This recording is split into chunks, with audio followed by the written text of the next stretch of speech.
Yo mga chuiton tirata karon magluto tag nilat ang baboy nga ginamay style kay gigagmay man naghiwa si mga chuy mao ni mga lamas hiwa unta na og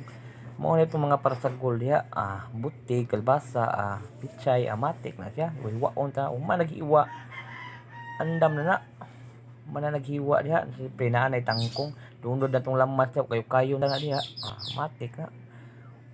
kayo na nimo humot na gid na siya siyempre lunod din imong baboy diha after na kayo na nimo murag mogawas na gini yung duga sabuan din na nimo siya o usa ka galon mga choy ingana na siya pagluto nilatan siyempre lunod din ang biyang kalbasa butig siyempre ang tangkong lunod sa imong tangkong pitsay kinalasa na siya para di malapta lami man nakauno ng pitsay kagutkot og automatic na diha okba bukal na mga choy sumo nang pagluto dag nilatan diha mga 30 minutes na siya kay dugay na maluto. Matik na pag like and share, follow sa ating YouTube channel Richard Choi TV.